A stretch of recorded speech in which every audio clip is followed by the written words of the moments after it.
where you can still see rows of downed power lines. Gino, crews are working hard to restore power after more than 100 of both the wood behind me as well as steel power lines came crashing down last night during severe storms. Now, thankfully, there were only 2 minor injuries, but power was out for more than 6,000 people last night in Mecca, Thermal Oasis, and even parts of Coachella, Indio, and La Quinta. Now, Imperial Irrigation District says that power was back on for all about a couple hundred this morning. Cars tossed, trailers splintered, and metal transmission poles snapped like matchsticks. A severe storm left a path of destruction around Thermal. The Burns family watched as the lights went out during the thunderstorm. It just went pitch black. Walked out and electricity went out, ran out to the front and saw that first one snap off.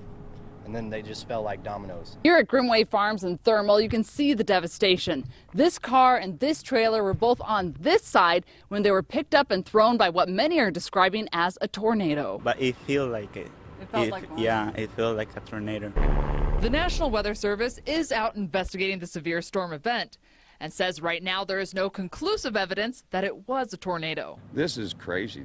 This had to have tornado-type winds, in my opinion, because I'm a machinist of 40 years, and to have something break like this. More than 100 transmission and power poles were destroyed or damaged. Thick power lines hanging just feet above roadways. Even power companies having trouble with closed roads. And we're trying to find an entrance, and we're blocked all 4 corners. I called the super, and he's going to try to see how he can get us in so we could get power to them some way or another. Crews are working to install temporary poles. Permanent repairs will take weeks. Meanwhile, many residents were left to sweat in triple-digit heat with no power. This morning was really hot because we didn't have no air conditioners, no fans at all, nothing.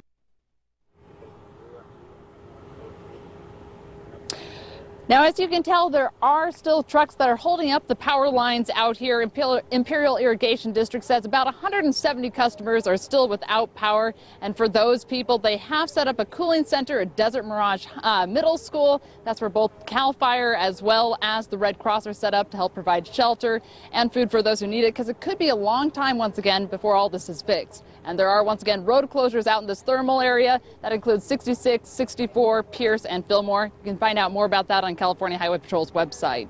Live in Thermal, I'm Angela Monroe, KMIR News. Thank you, Angela. Of course, an especially tough time not to have power. Oh, absolutely.